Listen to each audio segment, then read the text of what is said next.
नमस्कार बच्चों, मैं मिथिलेश सैनी हिंदी सागर में आपका स्वागत करती हूँ। पिछली वीडियो में हमने आपको नेताजी का चश्मा पाठ का अध्ययन कराया था। इस वीडियो में मैं आपको नेताजी का चश्मा पाठ के प्रश्नोत्तर करा रही हूँ।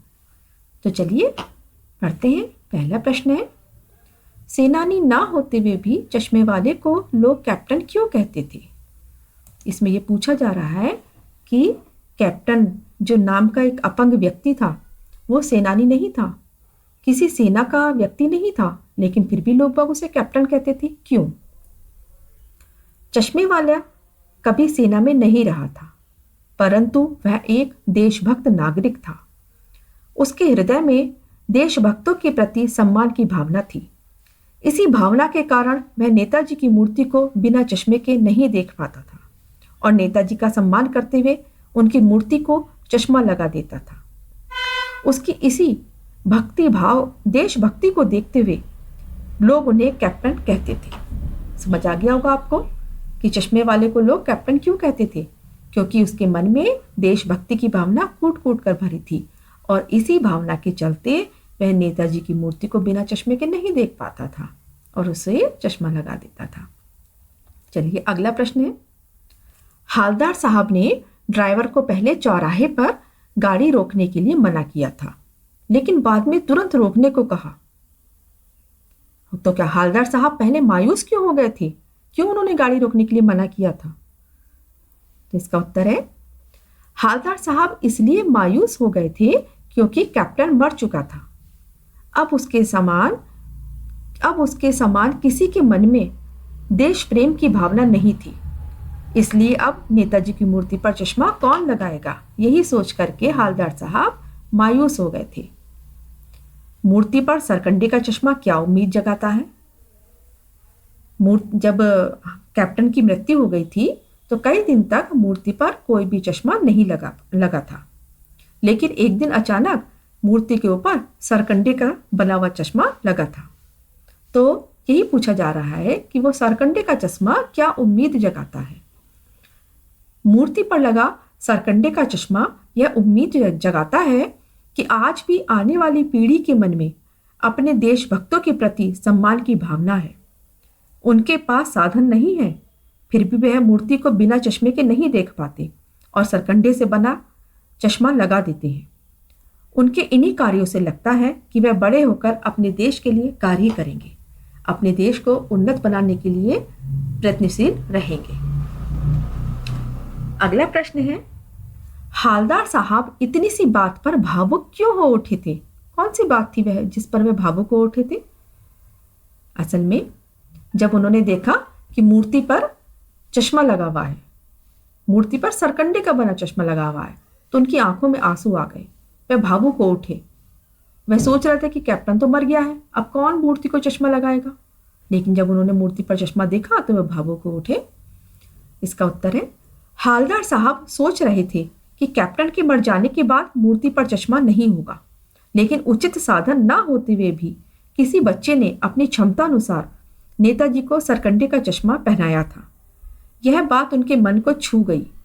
वह यह सोचकर भावुक हो गए कि भले ही बड़े लोगों के मन में देशभक्ति का भाव हो, लेकिन कहीं न कहीं देशभक्ति अभी भी जीवित है। जब उन्होंने बच्चों से का ये कार्य देखा कि सरकंडे का बना चश्मा लगा दिया, तो उन्हें लगा कि भले ही बड़े लोगों के मन में देशभक्ति के प्रति अच्छी भावना ना हो, लेकिन ये बच्चे तो देशभक्तों का सम्मान कर रहे हैं, तो वो जो है वो देशभक्ति के प्रति नतमस्तक हो गए। आशय स्पष्ट कीजिए। आशय का मतलब होता है अर्थ स्पष्ट करना। बार बार सोचते क्या होगा उस कौम का जो अपने देश की खातिर घर गृहस्थी, जवानी, जिंदगी सब कुछ होम कर देने वालों पर हंसती है और अपने लिए बिकने के मौके ढूंढती है। बच्चों, ये लाइन जो है आपके अध्याय में एक जगह आई है, जब कैप्टन मर जाता है और पान वाला उसकी मजाक बनाता है, तो हालदार साहब अपने मन में सोचते हैं, आज हम स्वतंत्र देश में आज़ादी की सांस ले रहे हैं। यह उन्हीं देशभक्तों के कारण संभव हो पाया है जिन्होंने देश को आज़ाद कराने में अपना सर्वस्व देश को समर्पित कर दिया। परंतु यदि किसी के मन में ऐसे देशभक्तों के लिए सम्मान की भावना नहीं है या वह उनकी देशभक्ति पर हंसते हैं तो ये बड़े ही दुख की बात है। ऐसे लोग स्वार्थी होते हैं। लेखक ने हालदार साहब के माध्यम से ऐसे ही लोगों के बारे में गुस्सा प्रकट किया है, अपना क्रोध प्रकट किया है। कुछ लोग ऐसे होते हैं, जैसे पान वाला था तो वो उनका कैप्टन का जो है मजाक बना रहा था कि वो लंगड़ा क्या जाएगा फौज में, ऐसे कह करके उसका मजाक बना रहा था। तो हालदार साहब जो है वो अपने मन ही मन सोच रहे हैं कि ऐसी कौम का क्या होगा जो अपने देश के प्रति, देश पर जो न्यौछावर कर चुके हैं अपना सब कुछ, उनके प्रति कोई भावना, कोई अच्छी भावना नहीं रखते बल्कि उनका मजाक बनाते हैं। अगला प्रश्न है, पान वाले का एक रेखा चित्र प्रस्तुत कीजिए। रेखा चित्र का मतलब होता है कि उसका वह कैसा दिखता था, उसका स्वभाव कैसा था, यही सब बताना है। पान वाला एक मोटा, काला व खुश मिजाज व्यक्ति है। वह बातें बनाने में माहिर है। वह हमेशा अपने मुंह में पान भरे रहता है और पान खाने के कारण उसके दांत कहीं लाल तो कहीं काले पड़ गए हैं। जब वह हंसता है तो उसकी तोंद भी हिलने लगती है। वह स्वभाव से मजाकिया है। तो ये पान वाला इस तरह का है। अगला प्रश्न है, वो लंगड़ा क्या जाएगा फौज में, पागल है पागल। कैप्टन के प्रति पान वाले की इस टिप्पणी पर अपनी प्रतिक्रिया लिखिए।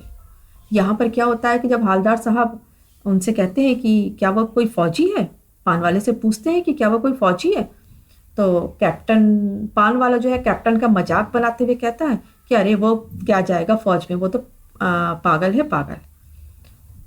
तो इसके इसी टिप्पणी पर अपनी प्रक्रिया हमें लिखनी है।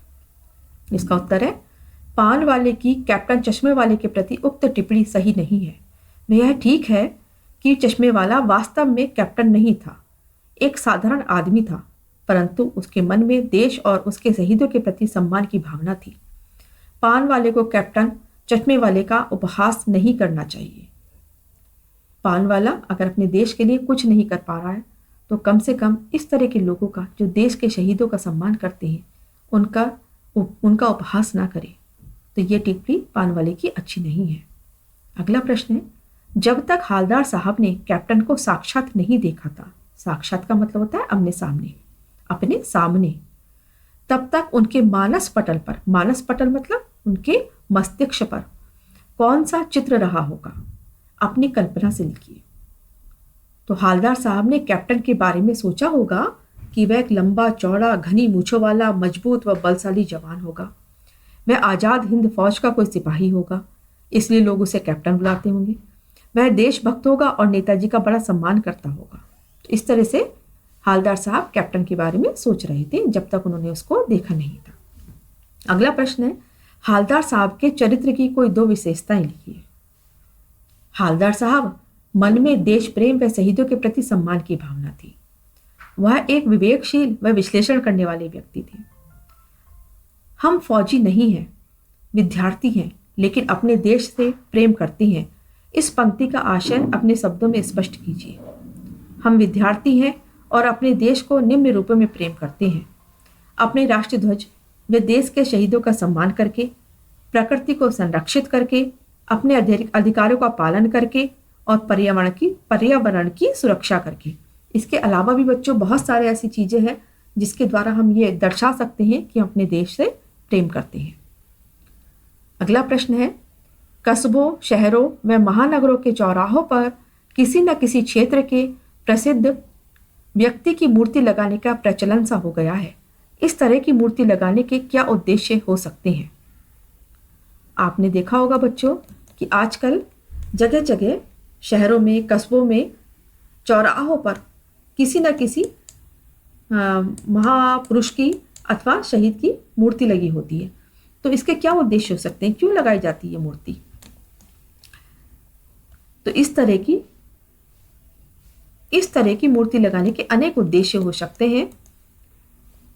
हैं, जैसे लोगों को प्रेरणा देने के लिए तथा उनके द्वारा किए गए कार्यों को याद रखने के लिए, उन महान व्यक्तियों के त्याग व बलिदान को अमर रखने के लिए, लोगों को अच्छे कार्यों के प्रति प्रेरित करने के लिए। तो आशा करती हूँ आपको समझ आ गए होंगे हमारे ये प्रश्न।